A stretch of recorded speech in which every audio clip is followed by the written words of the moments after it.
The soldier who gave orders. "Good morning, sir. Here are your sandals and washing water," said Festin, hoping he hadn't spilt too much.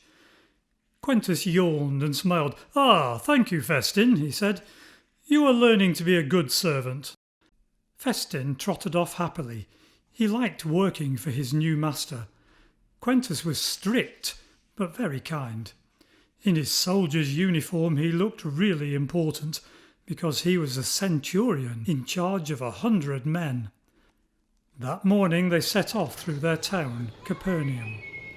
Festin's job was to walk behind Quentus, carrying things or running messages. Everyone bowed or waved to Quentus as they marched and scampered along. First stop was the synagogue. "Any problems?" asked Quentus.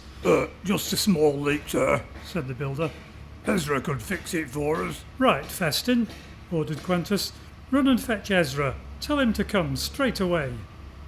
Festin was off like a javelin. "Yes, sir," he shouted.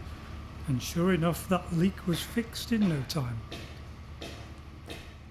Then the soldiers had to be inspected.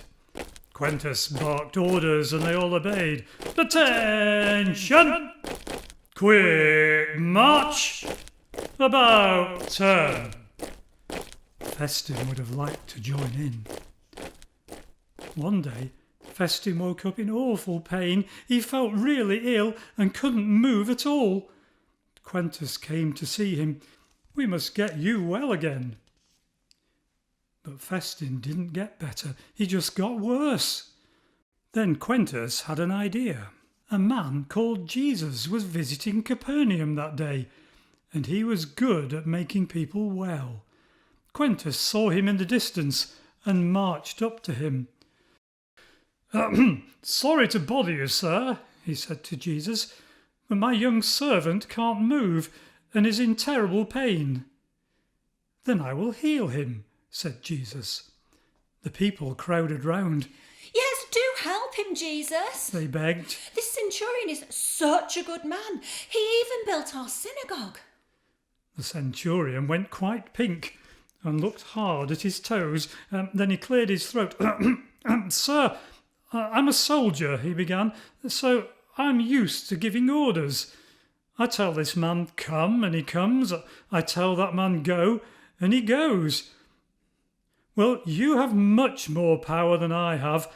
I'm not important enough to have you visit my house, but if you just give the order, sir, I know my servant will be healed."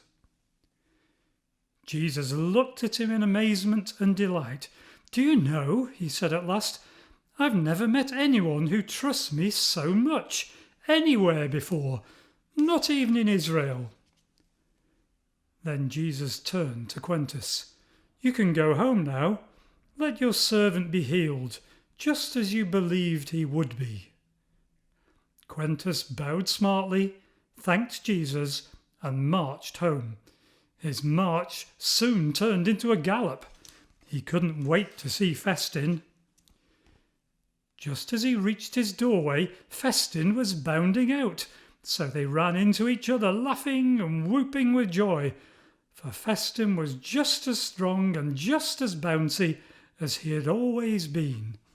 "There is the man who made you better, Festin," said Quentus. "I trusted him to heal you, and he didn't let me down."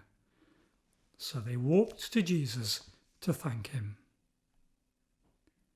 This story can be found in the Gospel of Matthew chapter 8, verses 5 to 13.